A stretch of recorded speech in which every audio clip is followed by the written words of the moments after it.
right, coronavirus, June 10th, 2020. My thoughts on what's been going on today and in the past week. That's my neighbor in the background yelling.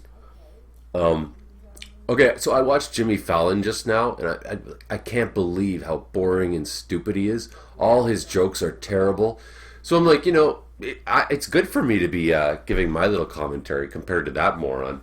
I think people only like him because he's such a kiss ass and always pretending to be happy. Yeah, people love Jimmy Fallon because he's just a little bitch. No offense, women. And then I was watching Colbert's show, if you call it that, a late show. And he shows how his band leader was protesting, joined the protesters in New York. And he's like, and Stephen Colbert goes, "Yeah, man, I'm so proud of you." And I'm like, okay, I understand why you have to say you're proud of him, but the truth is, and I mean, Colbert, you are supposed to I thought you're supposed to kind of represent the truth. It's fucking stupid to be protesting right now during the coronavirus.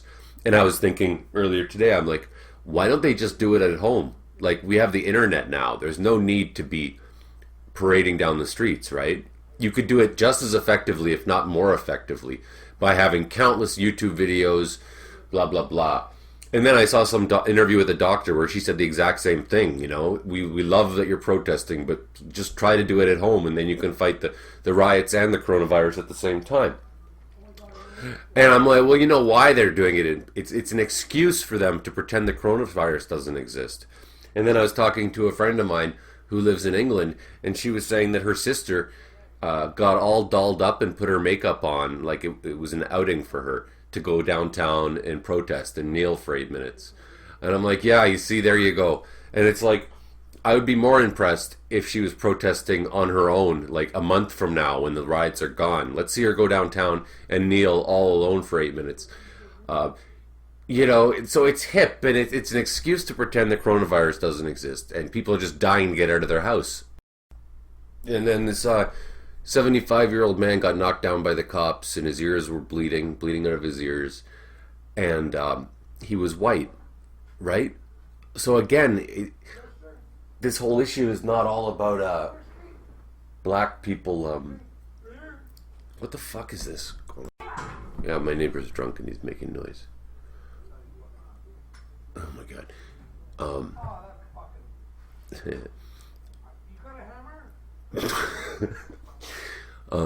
And I mean, it's great that it's making a difference for Black lives. That's a great thing. And if they're going to defund the police, that's an amazing thing too. So great things can come of this. I just think they should do it at home, rather than helping spread the coronavirus. Because who's really going to pay? Like I was saying, the coronavirus doesn't really care about. The coronavirus will never be convinced that Black lives matter. So it's the bigger problem. It's the big problem. And I understand riots don't work that way, blah, blah, blah. Fine. I mean, fine, whatever. I reconciled myself to the fact that nobody gives a shit about the coronavirus compared to this atrocity. Jesus Christ, these people out here. Where was I? See, I get distracted too.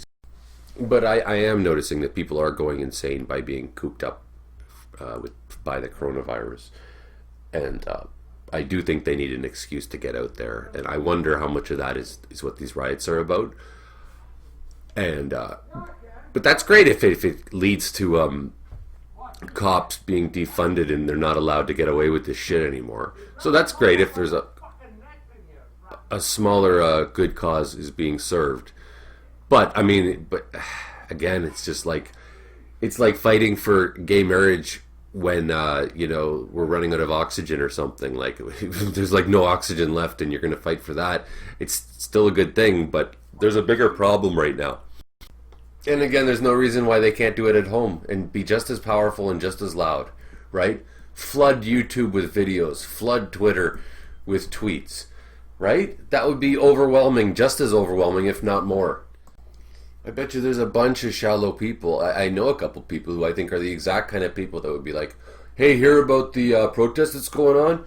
Yeah, we can all go out and we can meet chicks.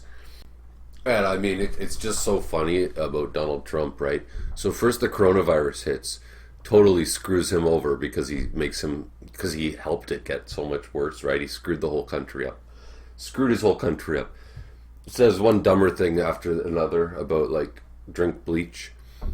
And then he launches a war against Twitter because they won't let him spread his lies. So double whammy, right? Now he can't even communicate his lies. After everybody's talking about how he fucked up the whole country, then the riots, and then he makes it worse, and so it's like triple whammy.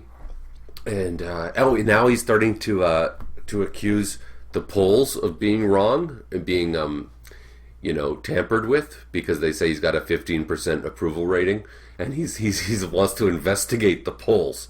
Again, it's almost like this is what it's like. It's like a kid saying, I didn't get the answers on the test wrong. The teacher purposely marked it wrong because she doesn't like me. I wrote a great essay. Or, you don't like my art, you don't like my joke, that means you don't have a good sense of humor. And also, like he said about the coronavirus, that the only reason that Americans are testing so highly is because we're the only ones testing. And someone said, yeah, but the fact is they're not testing negatively, they're testing positively. But again, Trump is saying, but if everybody in the whole planet was testing, they'd all be positive too. They'd have the highest. So basically, everybody's got the coronavirus. We're just the only ones smart enough to know it. It's almost like saying everybody's stupid. We're the only ones who do IQ tests. Incidentally, I got tested for the coronavirus on Monday, and I just got phoned today, and they said you're tested negative. So much for that idea of Trump's, right? I should be testing positive since now we're testing too, right? Another reporter, what was her name? Something Albright. She was like, I don't know, some senator, some former senator, something Albright.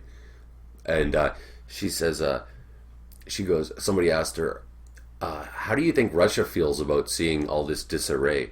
Do you think they're happy about it? And she goes, yeah, I think they're thrilled about it. And she's talking about how, the Russians have a saying, something about how to use a useful idiot. And it's like that. She's right. That's exactly the way Putin is using Trump. He's a useful idiot, and he's doing all of the work for us. And in terms of this riot, I mean, it's beautiful that it's going to make changes, but it does start to feel like a fad. You know how everybody in the world was buying toilet paper when the coronavirus first came out? Well, now the riots, everybody's going to do that because it gives everybody an excuse to get out of their house. And I guess it's like contagious, if everybody's doing it, it's fun to be part of a crowd. I guess it's the crowd mentality. And I'll end this with a really funny thing I thought of was that, okay, Trump was always talking about how he wanted to build a wall, right? And now he's effectively built a wall around the White House, protecting himself from everyone. Okay, first I'm going to build a wall around America to protect us from outsiders. Then I'm going to build a wall around the White House, around my home, to protect me from all of you. And I was thinking, what would Trump do if he got sucker punched? He talks about how tough he is. I have a feeling he'd run and cry. I don't think he'd do anything. I don't think it's ever happened to him. He can't handle confrontation. Oh, and then I was thinking about his comment about when the looting starts, the shooting starts. And I'm like, yeah, but you're the biggest looter of all. Does that mean you should be shot? Is that what you're trying to say? I mean, you've been doing nothing but looting. And I mean, these riots actually smell more like a Trump protest than a Black Lives Matter protest or a protest against whatever you call it, authoritarianism or, dictatorship. Because that's, that's really what's going to be changed here. And the reporters were saying that the people in the White House can't decide whether Trump should make an address, which is hilarious because, yeah, it's a very good question. I mean, after all the shit he's done all week, he's going to make an address about how Black Lives Matter. And they were saying, like, I don't think that Trump's cabinet or whatever you call them, I don't think that they think he can handle it. Like, I don't think Trump can't make a speech without putting his foot in his mouth and making matters worse. But as far as I can tell, America will not recover from this. There is no recovering from electing a clown as president. You will always be a laughing stock. You've shown your true colors. This is what happens when you worship money. This is what happens to a country that worships money over everything else. And it's similar to Star Wars, where it's just like, I don't care what they do now, they're dead. Like, Star Wars is dead. It doesn't matter what they could do everything right from now on, and it's never going to have the magic that it once had. The Star Wars dream is dead. The American dream is dead. I suppose the only question is how much of America is Trump going to destroy on his way out, right? He won't leave willingly. Cockroaches never leave willingly. It's very hard to get rid of an abuser. They'll take you down with them in a second. It reminds me of Hitler, where and it's funny because I remember I saw an interview with Dennis Miller where he was saying, oh, it's going too far when you compare Trump with Hitler. And I'm like, no, it's not. The only difference is Trump's an idiot, but he's just as evil. And, when Hitler knew he was losing, he said, let's bomb Berlin. Like, let's just destroy everything. And that's exactly what Trump will do. I know that. Luckily, he's not that smart. But unfortunately, most Americans aren't that smart either. So who knows how much damage he can cause on the way out. But this was a long time coming, and it'll cause a revolution. But revolutions are never changed easily. As Herman Hesse said, a chick needs to break out of an egg in order to be born. In order to reach a larger world, you have to break out of your current world. So it'll be rough, but we need it.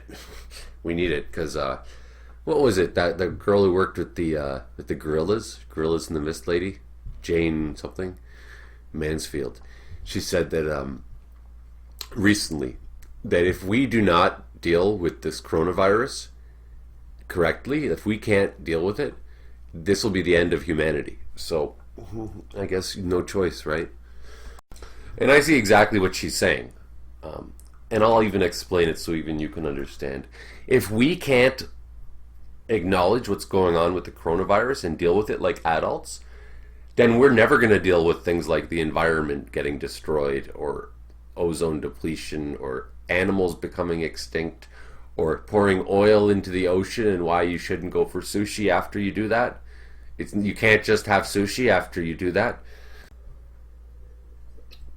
The way I take it, Jane Goodall, if this doesn't wake you up, nothing will. If you like gays, click like. If you like blacks, comment. If you like women, click notification bell. If you like gay women, subscribe. And if you like gay black women, Patreon, Human Warnings, give me money.